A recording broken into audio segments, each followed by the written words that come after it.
Hello, Steve speaking. Yep. I can. No, I was working on my car, hanging out. When? Wednesday? It's Monday evening.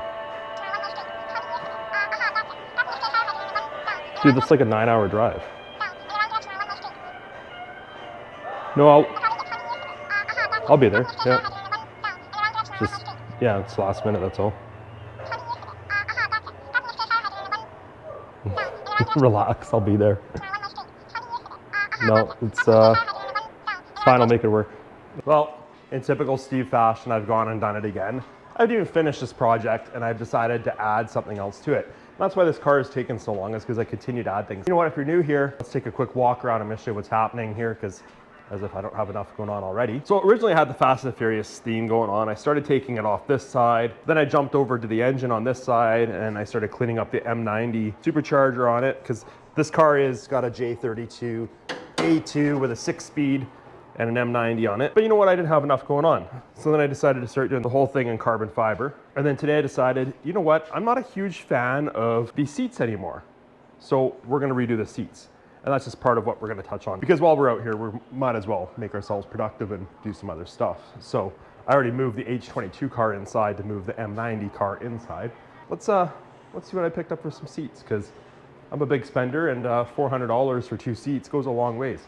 I did put these beauties on Marketplace for 300 bucks. That's a buy to anyone. Look at, yeah. Because I can't finish one thing, I also forgot that I took the interior apart to start doing door speakers. So there's that. Oh, and don't worry, the back seat's apart because the fuel pump went. There's that. And that's why this car has been on the go for 10 years. Because anybody that's a Honda fanboy, you know that you can't finish one thing. You just have to start something else before you finish it. So, but today we'll finish the seats because that's relatively easy.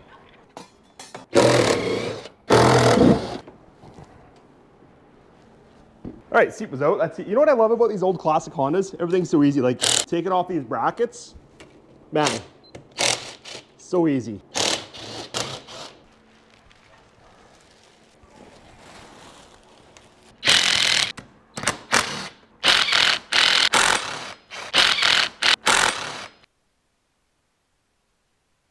No bolts all installed down there.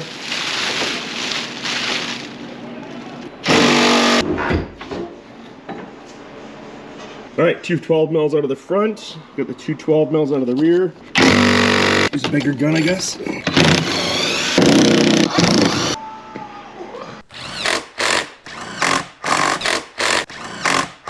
These seats are definitely smaller. Holy smokes, like way smaller. Probably is a good thing, because I didn't want big seats in here anyway. Not that it's a race car, but I just didn't want something big and bulk. Let's put it like that. I have company coming over and I gotta go clean up. Let's fucking bolt it in. We're already here.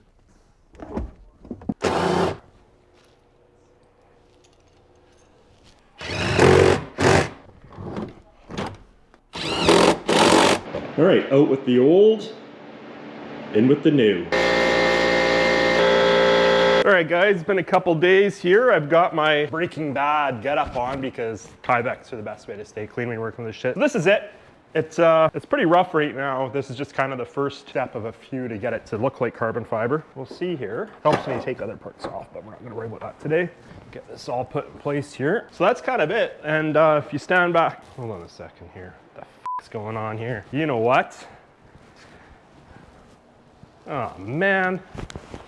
How did I pull that off? You guys see that? I've got the weave going this way on this fender, and the rest of the car goes that way. You think anyone would notice that? We're gonna leave it because I don't feel like redoing it. That's a few $100 in material and about 3 days of work. That actually worked out pretty good. Cool. We're gonna get the interior together. We're gonna start buttoning this thing up. I was going to clear coat this side of the car and the roof and everything because I want to put it outside.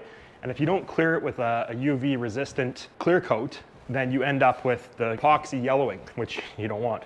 This epoxy I use, it's called Wet System 107 or 207, and it is UV stable, but it's not forever, so you don't want it to be out there too much. Either way, I gotta block it afterwards. We're a long ways from done here. We're gonna get it outside because I need to clean the garage. It is an absolute train wreck in here. On that note, we're gonna get some of the interior back together here. Well, I figure it's time, maybe I'll start putting this interior back together.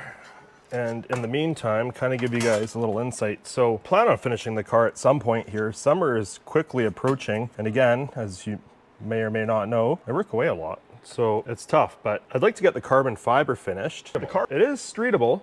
However, the catch is it's untuned. I do have, this is a backup ECU I'm putting together. I was trying to diagnose the no start before. It's got the J32 ECU in it, so it does have a conversion harness, but I don't know, man, like it's just, and I guess for me, you know, where a guy kind of runs into trouble or kind of struggles is this car has been under construction for 12 years or more at this point. It originally had the J32 A2 swap done. It was supposed to be NA. Once we got it running, we found it had a burnt valve right from the engine being installed. Not that we burnt it out, but you know, like the engine was burnt out. And once you found the burnt valve, you know, now your head's off and chain out and everything else, right? And sorry, belt out. It was a whole ordeal. So it got put on the back burner for years.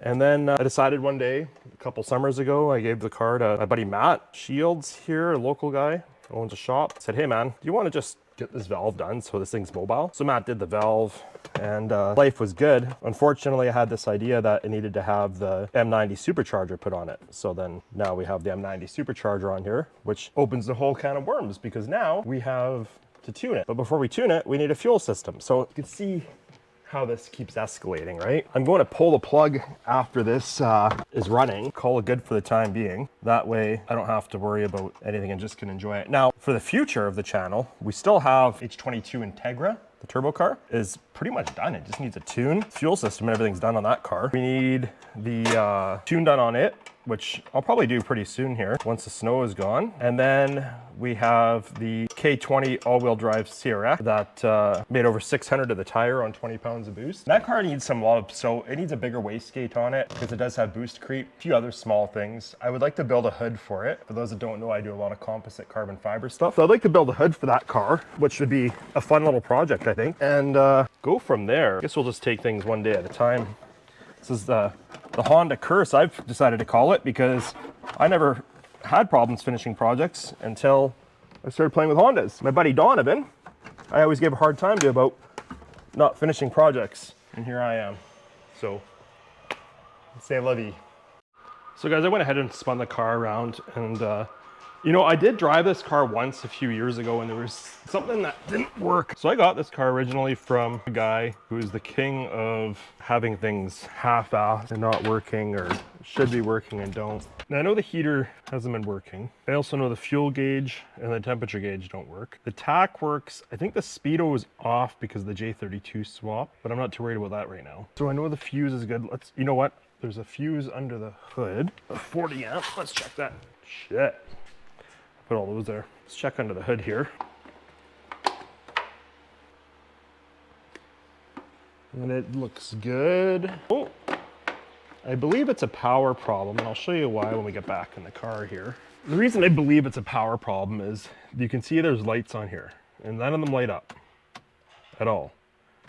We also have no light on the defroster. I'm going to remove this here. Now, if memory serves me correctly, there is a button under here. Okay, it's all coming together now. We've got those out. There's a Phillips behind each button, so I'm going to remove those next. I just had this idea. When I got this car, this deck was kind of sitting over to the side like this. Thought maybe I'd see a melted wire or something. See, the hazards work. Let's report back.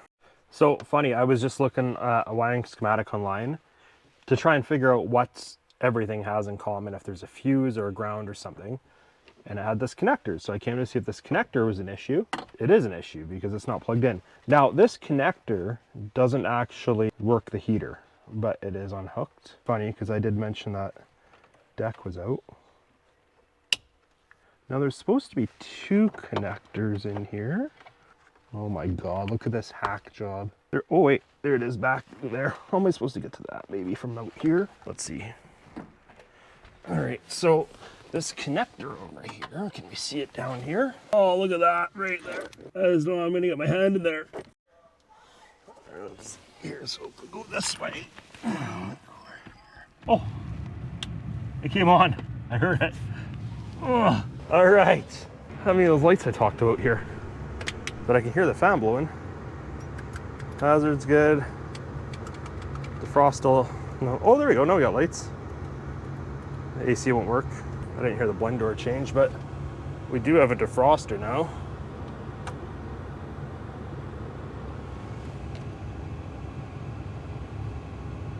Maybe it's just super slow.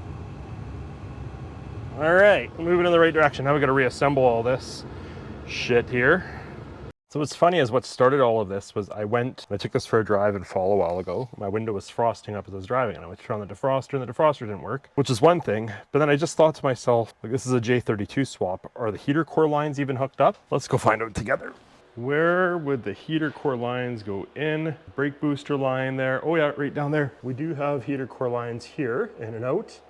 In off the head, back out right here. We do have heater core lines, so. Wow, it does not want to go in there. I don't want to. I don't actually remember these went. Took them out like a year ago. So I put the steering wheel cover back on. I'm putting the door speaker back in. Now, this I'm really not a fan of, but I'm gonna put it back in anyway because I do plan on doing a carbon fiber door. So this is really irrelevant at this point, and then when I rebuild the door, that won't matter. But we'll get to that later. Right now, let's just get the car on the road and focus on that. Speaker's in, I don't like it. Steering wheel cover's on. I'm gonna reassemble this area for the time being. I do have to figure out the fuel gauge and the coolant temp gauge because they still don't work and they're kind of important. The speedo doesn't work, but I figure that's to go with the J32. It's probably a different reluctor count on the 6-speed transmission that's in it now rather than the original transmission. We'll address that later. I'm sure somebody at some point has made an adapter. I just haven't found it yet. But moving on from that, we're just gonna get this done first.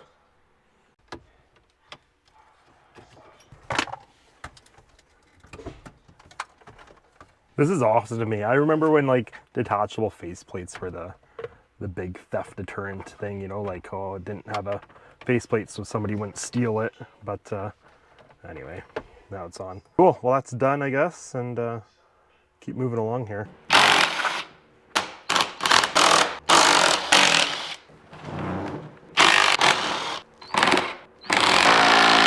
Oh, look at that. All right, G-Max, big reveal, buddy. Lower lip.